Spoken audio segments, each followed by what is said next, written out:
Bonjour à tous et bienvenue pour cette nouvelle vidéo sur le jeu de la carte. Alors, quand vous jouez un contrat en face du mort, souvent vous n'avez pas assez de levées. Par exemple, vous jouez 300 atouts, vous avez 7 ou 8 levées au départ, à peu près sûr, il va donc vous en manquer une ou deux. Et pour trouver cette levée ou ces levées manquantes, vous aurez parfois plusieurs possibilités. Alors ça peut être deux impasses, par exemple, ça peut être deux affranchissements de longue, ça peut être une impasse ou un affranchissement de longue, etc., etc. De temps en temps aussi, vous avez le choix entre deux types de lignes de jeu. Par exemple, vous pouvez couper des perdantes ou essayer de les défausser sur l'affranchissement d'une longue, etc., etc. Donc vous avez plusieurs possibilités pour trouver les levées qui vous manquent. Alors, ça va donc nous amener au thème d'aujourd'hui qui est donc choix ou cumul. Alors, qu'est-ce que ça veut dire? Ça veut dire que l'idéal, quand vous avez comme ça plusieurs possibilités de trouver les levées qui vous manquent, c'est d'essayer de cumuler les différentes chances. C'est-à-dire de gagner, par exemple, soit si l'impasse à pique marche, soit si les trèfles sont 3-3. Vous voyez, l'un ou l'autre, en essayant d'additionner les différentes chances. Alors ça, évidemment, c'est l'idéal. Et dans ce cas-là, quand on peut cumuler ces différentes chances, la probabilité de réussite de chacune des chances n'a pas d'importance. Alors, on va commencer par faire un premier petit cours de mathématiques. Vous verrez, on va en faire un deuxième tout à l'heure. Et je vais vous écrire une formule un petit peu complexe, accrochez-vous. A plus B égale B plus A. Voilà, donc ça va peut-être vous rappeler quelques souvenirs. Alors, ça veut dire quoi? Ça veut dire que si on peut additionner la chance de l'impasse à pique et des trèfles 3-3, ça n'a pas d'importance qu'on commence par l'un ou par l'autre. Vous voyez? Même si les trèfles 3-3, comme on va le voir, c'est moins probable que la réussite d'une impasse, ça n'a pas d'importance. Si le cumul demande de commencer par les trèfles 3-3, il faudra commencer par là. D'accord? Donc ça veut dire que c'est pas important dans ces cas-là, quand on cumule les chances, de savoir quelle est la probabilité de réussite de chacune des chances.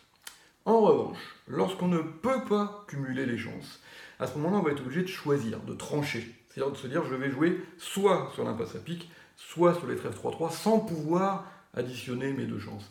Et là, à ce moment-là, on va avoir besoin des calculs de probabilité. Mais je vous rassure, la part mathématique du bridge est très faible en fait. Voilà. C'est-à-dire qu'il n'y a vraiment pas besoin d'être un mathématicien de haut niveau pour bien jouer au bridge. Ça n'a pratiquement aucun rapport.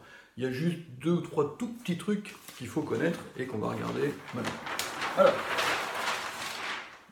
je vais vous poser des questions, là encore, vous allez voir, ça va être high level.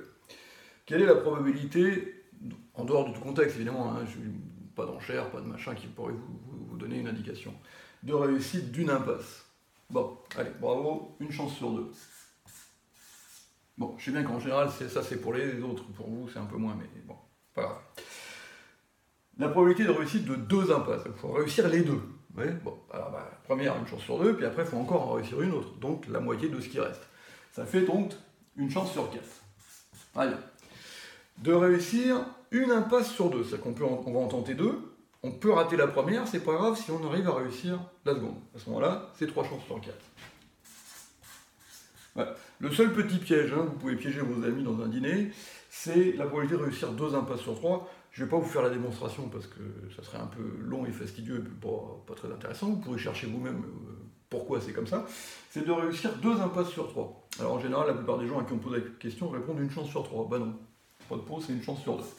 Bon, maintenant, ça a un intérêt pratique assez faible parce que c'est assez rare d'avoir 3 impasses à tenter. Mais enfin, voilà, toujours le savoir. Beaucoup plus utile, et là vous allez voir que c'est les seuls chiffres que vous avez à connaître. Voilà. Donc c'est la probabilité des partages. Voilà. Et les couleurs qu'on va manœuvrer la plupart du temps sont des couleurs où vous avez 8 cartes ou 7. Voilà. Alors pourquoi? Parce que les couleurs où vous en avez que 5 ou 6, en général vous ne les manœuvrez pas, rarement, en tout cas beaucoup moins souvent. Et puis les couleurs où vous en avez 9 ou 10, elles sont faciles à manœuvrer, donc vous n'avez en général pas beaucoup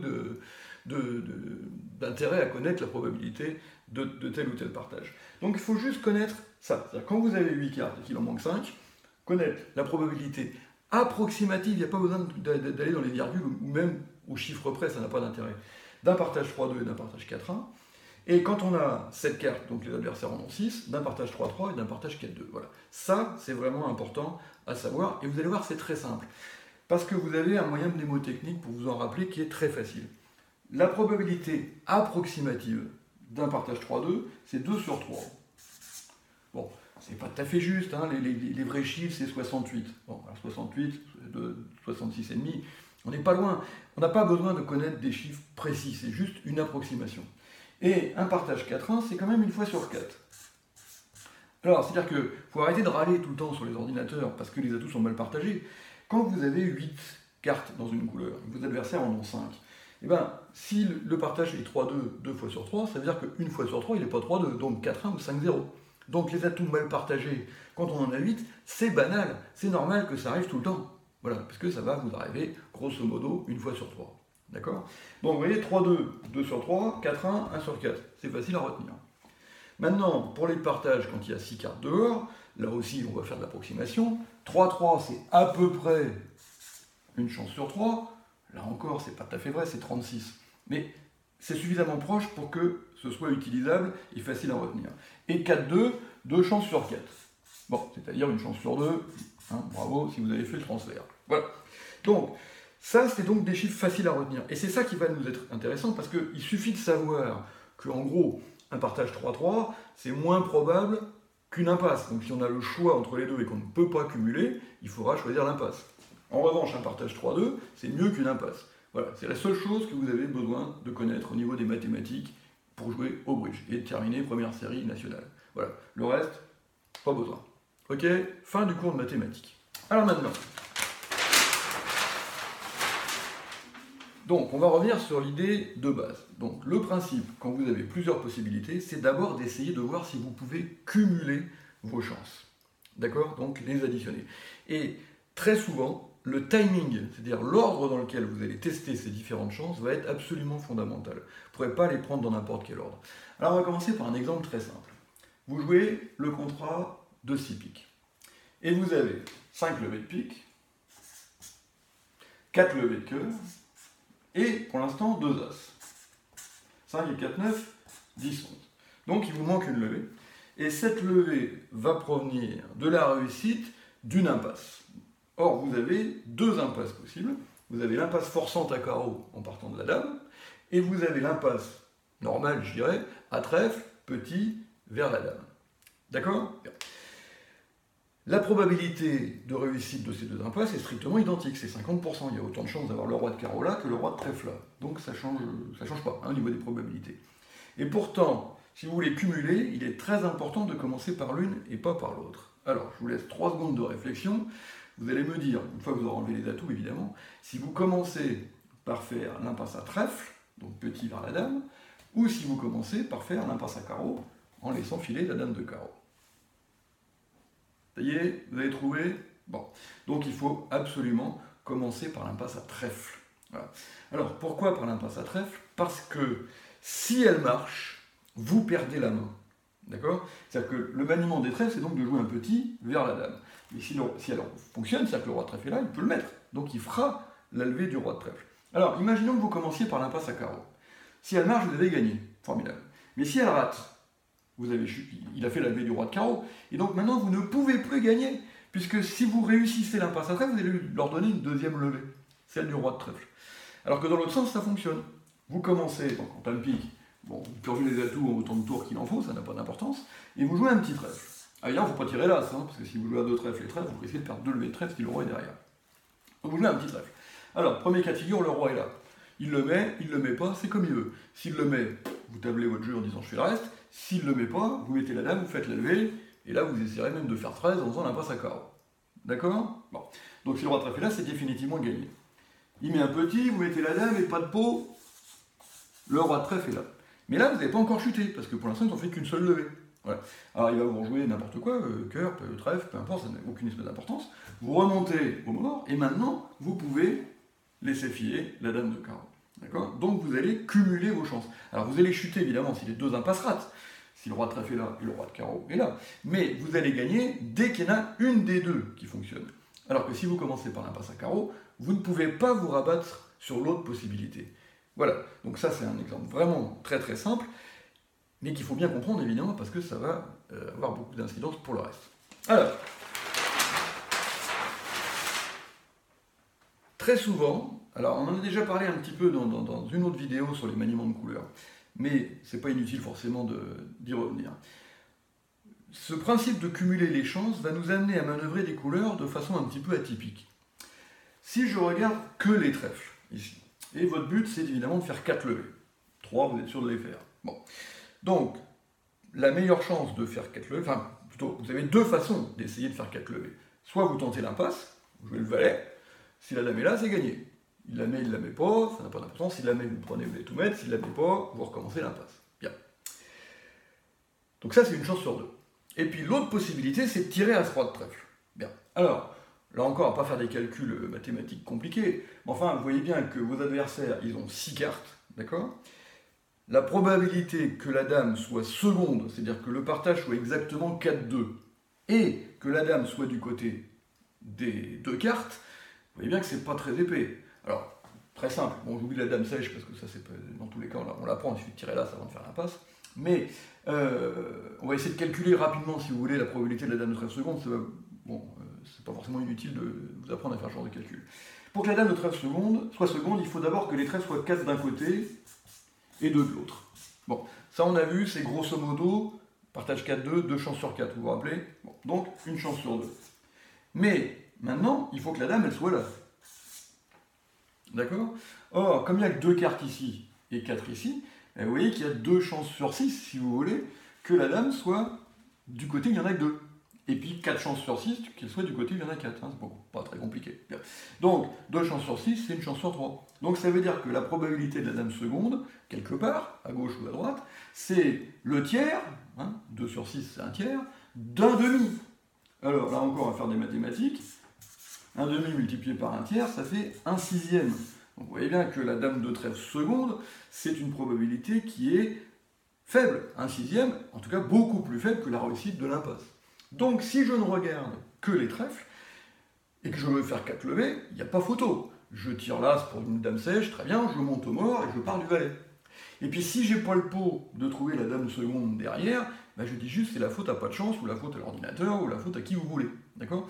Mais vous avez bien joué. Hein. Bon. Alors, maintenant, on va prendre une donne. Voilà, vous jouez le contrat de 5 carreaux. D'accord? Et vos adversaires, il n'y a pas une intervention, pas d'enchère, vous enchérez 5 carreaux tranquillement, et vos adversaires entament à pique, donc entament pique, vous perdez le premier, vous perdez le deuxième, et troisième coup de pique que vous coupez prudemment du 7. Bien. Alors maintenant, vous avez 6 levées de carreau, une levée de cœur, et 2 levées de trèfle pour l'instant au départ. Ça fait 9.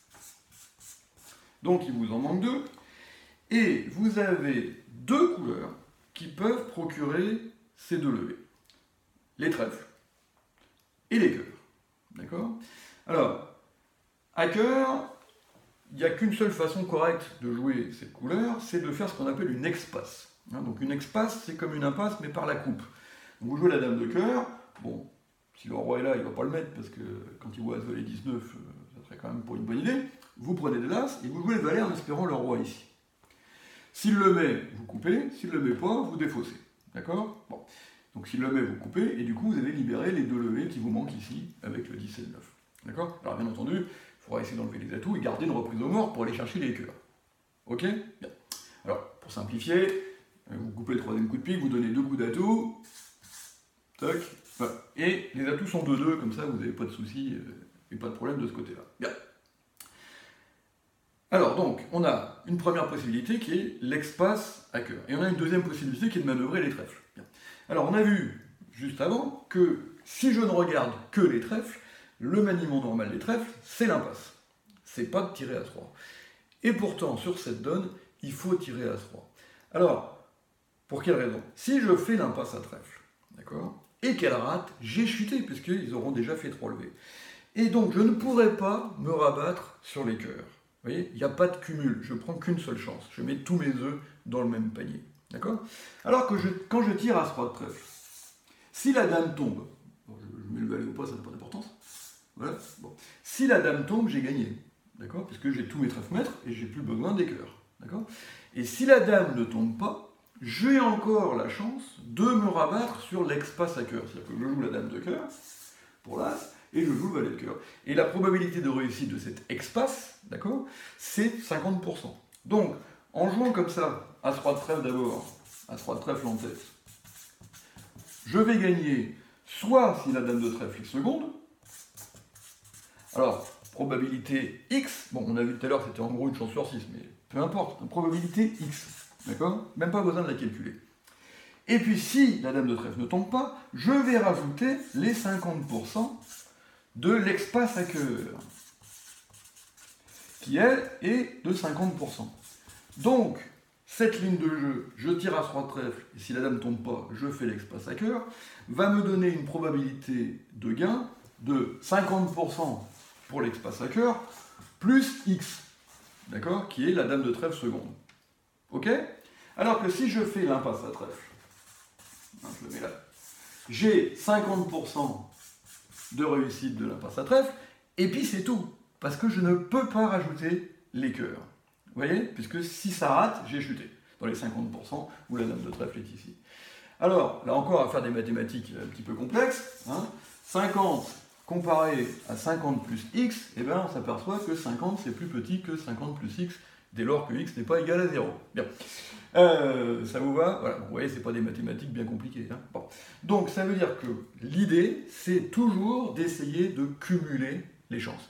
Et il n'y a pas besoin, en général, de faire des calculs complexes. Bon, c'est pas forcément inutile d'avoir quelques petites notions, vous voyez, je reprends là, voilà, calculer assez rapidement, sans y prendre 8 minutes évidemment, la probabilité de la dame de trèfle seconde, ça pourra vous être utile, vous voyez, bon, c'est pas fondamental, mais ça pourra vous être utile, d'accord? Mais toujours pareil, il faut faire des trucs approximatifs, et surtout, bien comprendre que l'idée, c'est d'essayer de faire des cumuls, et qu'on ne fera vraiment des calculs de probabilité approximatifs, que lorsque le cumul ne sera pas possible. Et qu'à ce moment-là, il faudra trancher et choisir. Alors, je vais m'arrêter là pour cette première partie. Les abonnés donc, pourront enchaîner sur la deuxième partie de la vidéo et les exercices évidemment qui vont avec, comme d'habitude. Et puis, toujours pareil, si vous avez envie de me voir en chair et en os un petit peu plus longtemps, n'hésitez pas à venir en stage ou en voyage avec moi. Vous avez dans l'agenda sur le site tout un tas de choses qui vous sont proposées, aussi bien en France, à l'étranger, du golf, enfin voilà, il y a à boire et à manger. C'est comme vous voulez. Voilà, j'espère à bientôt.